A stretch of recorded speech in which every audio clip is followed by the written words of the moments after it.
Hey guys, it's me, TravelGretl. I asked you on Facebook if you had any questions for me and if you wanted me to do Q&A, and some questions came in.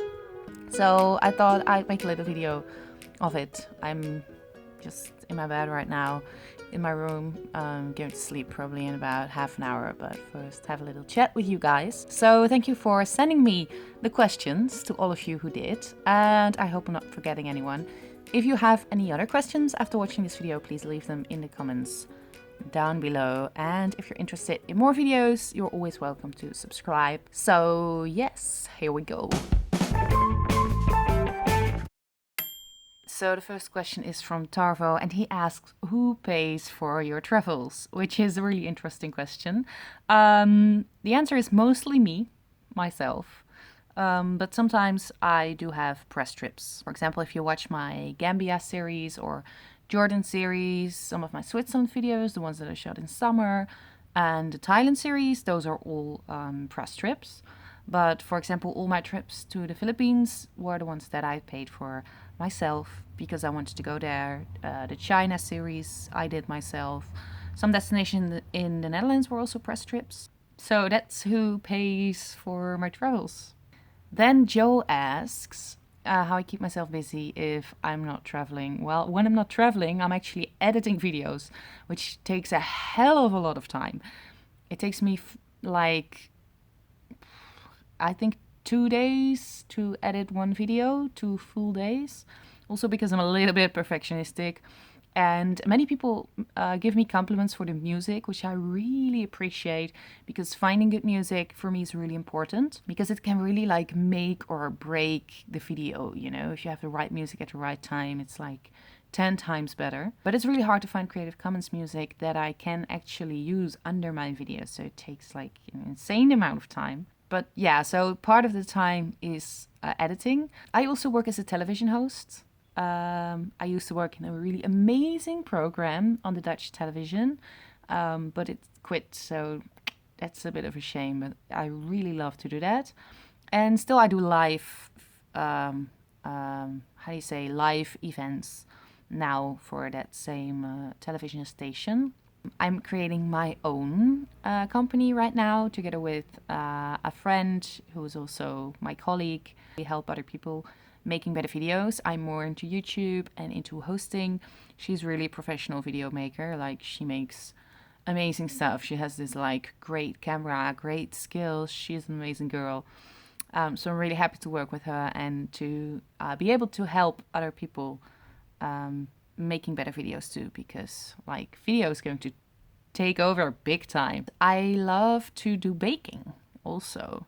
So when I'm not like working on anything, I am just baking cakes and stuff like that. And then if we talk about sweet stuff anyway, Anneloes asked me what my favorite dessert is and where I ate it. And I must say, because I bake so much, and the weird thing is I bake a lot, but I'm not like a sugar addict per se. I'm much more into savory food. Like before I go to sleep, I always eat a little bit, and most of the time it's like cheese on toast and stuff like that, but it's not really sweet stuff.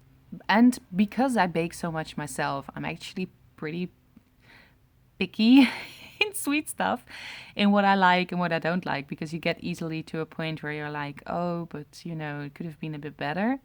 Some of my few things are lemon meringue pie. That's like, oh, it's amazing. Almost everything that's like mocha flavored. I really like.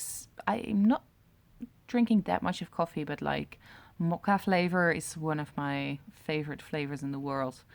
My mom makes like an ice. How do you say?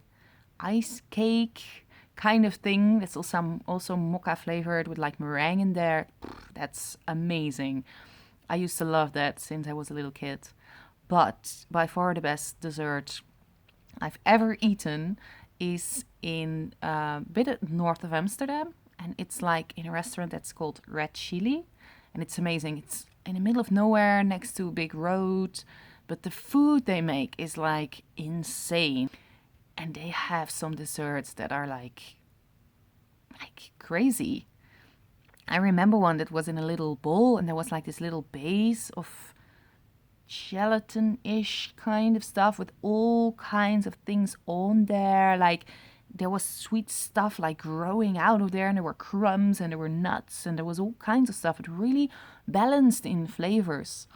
So I really liked them, and I really loved that dessert. So I think that would count as my favorite so far. And then John asked me, like, out of all of these countries in Asia, why I love the Philippines so much. That's a good question. If I had to choose like two countries in Southeast Asia, it would be Myanmar and the Philippines. And I was in Myanmar before. I was there as a solo traveler, so I was going around by myself, and I remember being in a bus, and there was a French guy sitting next to me, and we were talking about travels and stuff, and then he said, like, what do you love in a country? When are you really, like, attracted to a place?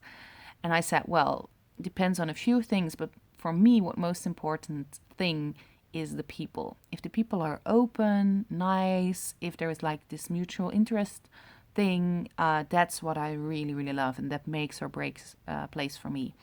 And then he said, okay, you would love the Philippines. And I had never considered going to the Philippines, but just that moment in that bus when he said, like, you would love the Philippines, was like, that's it. That's going to be the next destination. So when I got home, I just said to Sander, like, you ever heard of the Philippines? That's the next place we're going. And he was like, okay, you know, my girl wants to to travel.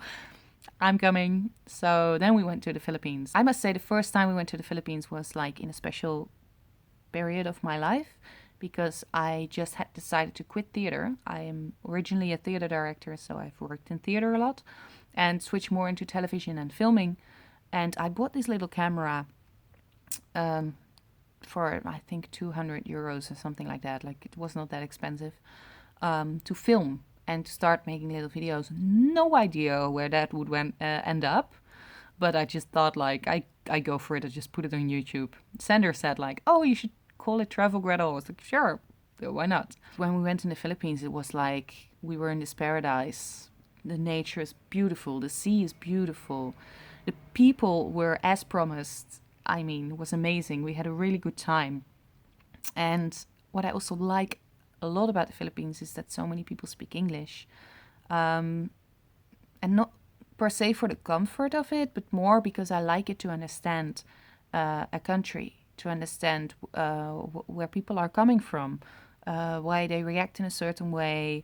So yeah, to really be able to talk to each other, and then it's really convenient if you speak English, because that deeper layer, if you don't speak the same language, is really hard to touch. So when I came back from the Philippines, I really loved it. And then I actually have the feeling that I never left the Philippines since the first time I was there, because I put up my first video and people just started reacting under it. And it was not just tourists, it was like a whole lot of locals, either living in the Philippines or living abroad, reacting to the video and talking to me. And it felt like I was still there, you know, that I had the feeling like I was so welcomed with open arms. People were happy that I made the videos.